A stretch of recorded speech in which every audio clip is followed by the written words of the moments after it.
So, mandang hapon sa lahat ng ating mga ka-TH. So, pasensya po mga ka-TH, ay matagal-tagal tayong hindi nakapag-vlog sa ating YouTube channel.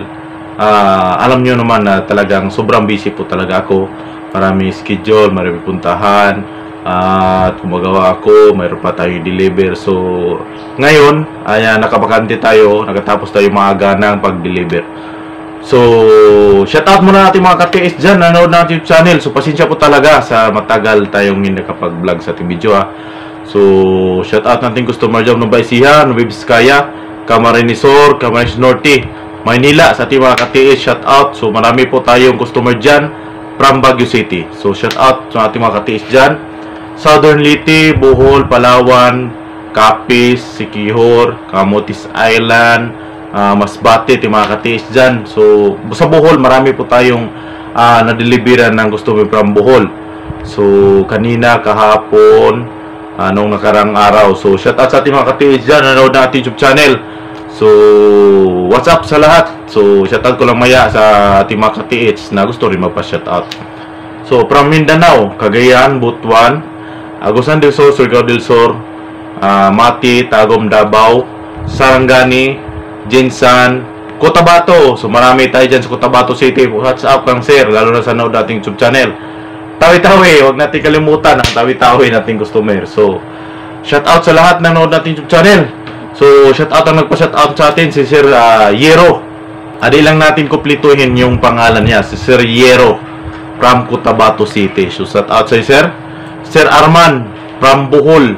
So isa po yan sa ating deliveran ng customer natin. So, Sir Nasir, Nasir ba yan? Si Sir Nasir, isa po yung customer from Zamboanga del Norte. So, shout out din natin si Sir Jerome from Cotabato City na naman, Cotabato. Sir Jerome, so, di lang natin ibuo natin mga pangalan para di masyado halata at di sila, minsan kasi sa ating mga treasure hunter kasi marami talagang mapang-api. So, kwento ko maya, yung kasabayan ko siya dati nung pinuntahan ko nung nakarang araw. So, aking dating batchmate. So, pinuntahan ko. So, si Sir Mark Anton, nasa ibang bansa siya. So, gusto ni kasi ni Sir, yung area niya is magbili daw siya ng scanner. So, hindi naman natin siyang pwedeng pilitin kung anong gusto niya. So, gusto daw niya rin yung scanner at baka yung Tesla din. So, walang problema. So, tutulungan ko pa rin kayo kung anong gusto nyo. So, Sir Mark Anton ay dyan sa labang bansa yan. So, gusto niyang matulungan sa site niya. So, sa ating mga ka-TH na gustong matulungan, inuuna ko talaga yung customer ko. Hindi yung customer. So, maraming nagtsatsakin, balato. Alam nyo, sa mga ganyang sistema, balato. Mag-okay rin kayo. Kasi kami dati, hindi rin kami gumagawa ng mga ganyan. Kasi gusto mo na pa-easy. Easy na lang, Sir, balato. Sir, hingi ako ng gadget mo. Hindi ganun. Hindi mo alam yung pinagdaanan namin dati bago kami naging success. So, kung gusto nyo, magkukay rin kayo. Ipakita nyo rin yung kasipagan nyo. Talagang may pangarap. Yung pagkita mo talaga yung may pangarap ka sa buhay. Talagang may gusto kang abutin. O, shout out pala sa ating customer. Shout out pala sa ating kabats. At shout out po sa ating grupo. Yung ating grupo ay mayroong ipatis. So, ito ay bago na naman nakuha nila. Ito yung grupo natin. Dalawang taro. So, nagtumawag sila sa akin. Dalawang taro daw na parang mais. So, bago yan sa isip ko na hindi pa ako sinati ba? Hindi pa ako sa Bisaya pa ako sinati na mais. Na kasing laki ng mais, butil na. Parang mais din, pero hindi yung parang may ulo siguro. At nakalagay daw yan sa cement box na nakabalot pa rin sa espalto. So, binasag nila, yun ang laman, dalawang taro. Pero sa pagkakaalam ko, pagkakarinig kong ganyan, ay hindi yan, mga gemstone, puro gemstone yan, pero may halo na, angkat na diamond yan karamihan. Kasi narinig ko din dati, mayroon din nakakuha ng ganyan, may halo siya na angkat diamond. So, hindi talaga puro gemstone. Kasi mga gemstone yan eh. Karamihan narinig ko, gemstone yan eh. Parang butil daw ng mais. Kalaki. So, nakalagay pa sa box. Bakit nilagay nila sa cement box? At nakabalot pa ng espalto. So, binasag nila. Nakuha yan sa kuiba. So, hukay nila yan. Sa atin na yung mga grupo. So, inantay ko na lang yung sample. Kasi ayaw pumunta kasi malayo. So, inantay ko na lang yung sample. So, ganito mga kabatsmith, ating mga treasure hunter. So, nung nakarang araw, dumaan ako sa dati kong batchmate 2020. So, hindi ko na alam kung ano nangyayari niya. So, pinuntahan ko yung area niya. So, pinuntahan ko yung bahay niya. Congrats pala sa'yo, kabatchmate to. Napakaswerte. Sipag at tiyaga lang talaga pinaka-importante dyan. Alam mo, ang karanasan ni KTH, yung ating kabatchmate, sabi niya sa akin, sobrang hirap daw ang pinagdaanan niya dati bago niya naging success. So, ganito, mismo pa daw yung kapatid ng asawa niya ay hindi naniwala sa treasure. So, hindi talaga daw naniwala sa treasure. Ang sabi daw ng kapatid ng asawa niya, para daw kang sira ulo. Pero sino pa yung nagsabi sa kanya, yun nga pa ang pinakaunang nanghingi ng pera sa kanya. So, mga tao daw, sinabihan siyang, ang treasure daw hindi totoo. Kasi, pinipirahan na lang daw yung mga tao para maniwala. So, yung mga tao daw na nagsasabi sa kanya, hindi na niya pinansin. Mas pinatunay pa niya, nagsisikap pa daw siya na makamit kung totoo ba talaga. So, yung nagkita kami, so, good luck pala kabatchmate. So, ang laki ng bahay niya. So, wala naman siyang binili na karamihan ng ganyan kasi ayaw daw niya, baka daw, ano daw tawag niya, ganun, mahibawaan daw sa government, mahibawaan na asa daw gikan ng kwarta. So, sabi dito yung pinto niya, sabi sa akin, at nung nalaman ng kapatid ng asawa niya na bakit nagkapira na daw sila. So, anong ginawa? So, ganito ang ginawa niya. So, ganito pala gawin nyo. So, sabi ng kapatid ng yung asawa niya, kapatid, sabi ng, ano palang ginagawa mo? Bakit ka biglang nagkakapira? So, sinabi niya, ang ginawa ko lang, yung ginawa, sinabi mo. Pasira-sira ulo lang yan. Sira ulo, magkakapira ka din yan. Yun ang sinabi niya sa mga kapatid niya. So, binaliktad lang yung mga sinabi nila dati sa kanya na wala pa siyang pera. Ngayon, binato niya ulit. Yun na. So, yung mga kapitbahay niya, ay congrats din kasi umakyat na sila din ng bundok. Sila na naman ang naghahanap ng treasure. So, ganun talaga ang buhay mga katiits. So, sino pa yung inaapi? Siya pa yung naging success. So, hayaan mo yung mga taong naninira sa'yo.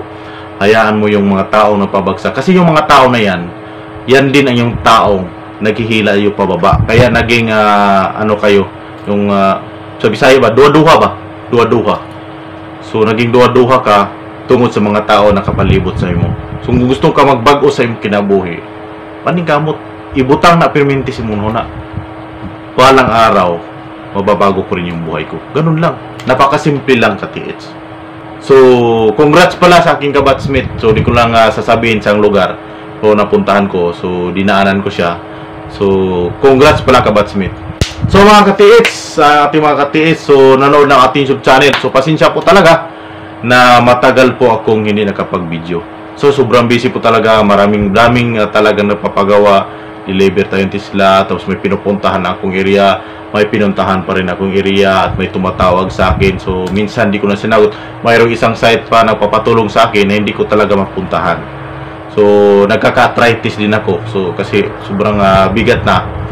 So, ganon. Nahirapan din ako mag-galaw-galaw kasi arthritis din tayo. Pati mga katiis dyan, ito mga payo ko sa inyo talaga. Kung sino yung taong naninira. So, hayaan mo yan. Gawin mo yung inspirasyon. Kasi di mo pa talaga masabi sa isang tao na balang araw makakuha yan. So, di mo talaga mahulaan na, abang buhay lang ganyan. So, di mo talaga talagang mapinpoint na habang buhay siya ganyan. So, sa mga ating katiis dyan, nanood ng ating YouTube channel, lalo na sa mga naghingi ng balato, naghingi ng mga gadget sa akin, hindi ko kayo mabigyan. Kasi di yan matawag na success kung di kayo nagsikap. Tawag na, pahayahay lang. Di ba? Pahayahay lang. Gusto ko nang, pero nga nagalit sa akin kasi nagpaparinig. So, minsan, sinusupo ko na lang. Kasi minsan nakakainis din. So, kung gusto mong magbago yung buhay mo, gusto mo yung maging successful ka sa buhay mo, sikapin mo. magsikap ka. Hindi yung puro hingi-hingi lang. Puro balato, sir, hingi ko dyan, ganyan. Hindi, magsikap ka. Hayaan mo yung mga tao na naninira sa'yo. Hayaan mo yan. Imagine mo yung kabatchmate ko, kapatid pa ng asawa niya, sinisabihan siyang siraulo. So, anong ngayon? Ano nangyari? Nagtatanong na siya, bakit daw ka nagkakapira? Pero totoo talaga nakakuha siya. Giveaways. Giveaways lang nung kuha niya. So, sabi niya, ganun lang. Lakad-lakad ka lang dyan. Parang siraulo. So, ganun lang. So, mga ganyan talaga ang mga tao kasi hihilain ka talaga baba. Alam mo, kung gusto mong magbago ang buhay mo, nasa kamay mo, hindi sa ibang tao. Kasi yung ibang tao laging nagsasabi sa'yo, yan yung mga tao na gawin ka talagang parang pulubi dyan. Kasi walang maiambag yan sa'yo sarili. Kasi ikaw pa rin nagpapakain sa pamilya mo. Ikaw pa rin nagpapakain sa sarili mo. Hindi yung tao na andyan sa paligid mo na naninira sa'yo. So, hayaan mo sila. Ilagay mo yan sa isip mo na ngayon, naghihirap ako ngayon, balang araw, ikaw na naman ang magsasabing ganyan sa akin. Ikaw na naman ang sasabihan ko ng ganyan. Balang araw, ikaw naman yung aakyat sa bukid. Huli na ang lahat. Ngayon, nandito na ako. Ikaw aakyat ka pa. Ang sabi ng mga matanda, ako pabalik na. Ikaw, paakyat pa lang. So, sana, sa umpisa, sumabay ka. Nagsabay sana tayo. So, ganun lang mga katiit. So, hindi natin masabi yung tao na hindi talaga makakuha. Meron talagang sipag at tiyaga ang kailangan dyan. So, yung mga maganda ring sign. So, ating mga katiit, so maraming nagsabi na bukya kasi ako, sir. So, ilang taon na ako. Kasi, napakahirap talaga maging hula. Diba? Ilang katiis na nag-chat sa akin, tumawag, ipapahula ako sa site. Hindi naman ako si Madam Auring. Kasi ganito ang gawin niyan eh. Halimbawa, nagdidikod ako. Pag sinabi kong dyan na area, i-detect mo. Pag na-dumitik dyan, ibig sabihin, tama yung decode ko. Kasi pag, mahirap kasi, pag dyan ang hula natin, tapos hindi mo na-detect, paano? Wala tayo dyan. Parang tigmo-tag na tayo dyan. Kasi kailangan natin mag-tisdig. Mas maganda kasi, maganda yung sign, yung turo dyan dumitik, mas maganda yan. Mayroon tayong 90% talaga na mayroong laman dyan. Kasi pag wala kang gadget, tingnan mo yung mga customer natin na tumatawag. Nahirapan talaga sila. 2 taon, mayroong 15 years. So, mayroon din naghukay na wala. So, hindi naman kagandahan yung mga sign. Hanapin nyo yung napakagandang sign. Karamihan sa mga giveaways, mayroong mga kanji sign yan. Diba? Huwag kayong maghukay ng mga tunnel sign. Huwag kayong maghukay ng mga big boulder heart na malaki. Huwag kayong maghukay yan. Kasi wag ibig sabihin yan, tunnel yan eh. Kailangan mo pang maghukay dyan. Kaya ibig sabihin ng heart ng malaki na heart ba to? Kailangan mo ng mahabang pasensya. Kasi tunnel yung hinuhukay mo. Paghanap lang yung kanji, hindi naman ibig sabihin maubusan kayo. Marami pa kayong mahanap yan na hindi pa alam ng iba at hindi pa napapasukan ng maraming treasure hunter. So yan ang maging payo ko sa lahat. Huwag kayong maghukay ng mga malalim. Iwanan mo yan. Kung gusto mo, sa Bisaya pa, tabunin lang na. Balikara na, bay. Pag abot sa panahon, bay, makita ka giveaways. Makakuha ka, kahit mahalinan ra ka og 500 million o 500,000, 500,000 or 1 million. Tabuni, balikira na pag nanakikwarta, bay. Gana ra. Ayaw, pag excited, kung excited ka kayo tayo, kita ka daghang sign, excited ka kayo. Gusto na muna, kaluton dayon. Pag human, bukya, irason mo sa mga tao nagtabang, irason mo sa gadget, irason mo sa metalitik. Today, inanabay. May tamang proseso. Bakit mo yan hinukay na hindi mo naman kayang hukayin? Yan ang naging punto ko sa inyo. Kung di mo na kayang kaluton, bay, taguir na. Mabot ang panahon, bay, pag baka hits ka, korta ka, bisig gamay lang, bisig giveaways, makalot na ni mo ginahinay, bay. Inanala. Pangitaon lang nato mga kanji sign at mga giveaway sign, bay.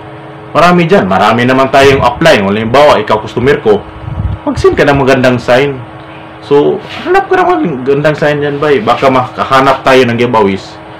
Dyan tayo tutumbak. So, shout out pala sa ating mga katiis dyan na hindi ko customer, na nagagalit pag hindi idikod, nagagalit pag hindi bigyan. Di ko kayo talaga papansinin. Ganun lang. Wala namang mawawala sa akin, di ba? Ano bang mawawala sa akin? kayo mawawalan kasi walang tumuturo sa inyo. Kasi nga yung iba, galing sa iba, pumupunta sa akin eh. So, paalala ko lang sa mga gadget dyan na hindi sa akin binili. Nagpapatulong at nagpapatulong kung ano daw gamitin. Pwede naman yan, itanong nyo kung saan nyo nabili. Hindi yung sa akin, nagagalit pa kayo kasi hindi ko yung tinuturuan paano gamitin. Hindi naman sa akin niya binili. Di ba? Di ko alam yan kung ano gamitin yung mga gadget na ganyan. Kasi hindi naman sa akin. Magtanong kayo. So, mayroong nagsabi sa akin, bumili kasi ako sa kanya, sir, tapos hindi naman ako tinuruan. Hindi naman marunong bumasa ng sign. Yan, naging problema. Ikaw ang pumasok sa problema na yan, tapusin mo yan. Sa akin kasi, sa lahat ng customer ko, habang buhay kayo, pwedeng magpabasa at magpadikod sa akin. Ganun lang. Kaya yung iba siniswerte talaga. Di ba? Siniswerte. So, wala nang balato. Joke lang. So, okay, magalit ha. Okay, magalit. So, joke lang yun. So, ganun lang talaga. Tulungan lang talaga dito. Lalo na sa customer ko, tutulungan ko talaga kayo. Ididikod. Pag hanap kayo ng mga sign, mag-send lang kayo para pilihan natin kung alin ang maganda. Tapos, ang pinakamalalim talaga sa karamihan sa giveaways, andyan lang yan sa 16 feet at 8 feet. So, sa ngayon, sa panahon ngayon, ilang years na. So, nandyan yan sa 10 feet. So, mas maganda yung mga giveaways, yung mga kanji sign, lalo sa mga under of the tree. Mga mababaw lang yan. Yung mga libawa, mga suha, under of suha, bukado, tuog tree, baliti na dyan sa pagilid ng bundok, ganyan, mga nangka. Yung mga nangka kasi, mga jackfruit, napakaganda kasi yan pag mayroong sign na malapit sa kanya. Kasi yung mga jackfruit kasi karamihan dyan, 4 feet lang talaga, 4 to 5 feet lang ang kalalim yan, mga nangka. Wala na ba pong ibang malalim talaga, 4 to 5 feet lang. Sa tabay naman, or the tabay, so tandaan nyo, lalo sa mga tubig na dapit, yung tawag natin murag limaw-limaw ba? Dool. So, andyan sa mga 3 meters. So, hanapin nyo lang saan sisikat yung araw, doon kayo maghukay. Pero yung pinaka-legit, makita mo talaga mayroong sign. Kasi pag iba kasi nakakita lang ng mga hole, formation, hanapin nyo rin yung mga malaking bato. Kasi karamihan ng inukita nyo yung mga hapon, hindi yung mga, sa Bisaya, huyang na bato. Minsan matigas yan, matigas na bato, doon sila nag-uukit at may kalakihan rin. Maganda yung gawa ng hapon, hindi yung parang gansang-gansang. So, ganun lang mga katiit. So, sipag at tiyaga lang. Napaka-importante talaga sa lahat. So, hayaan mo yung mga tao na nira sa'yo. Hayaan mo yan. Lilipas rin yan. At balang araw, yung mga sinasabi nila, kakainin rin yan. Yung nagsabi sa inyo na, parang sira ulo, hindi ka yung niwalang tisyo, ganyan-ganyan. Yun yung pinakaunang manghihingi sa'yo. Parang yung bahay mo, parang bahay na nila eh. Ayaw na umuwi. Kasi lagi naghihiraw ng pera. Pera niyan, pre.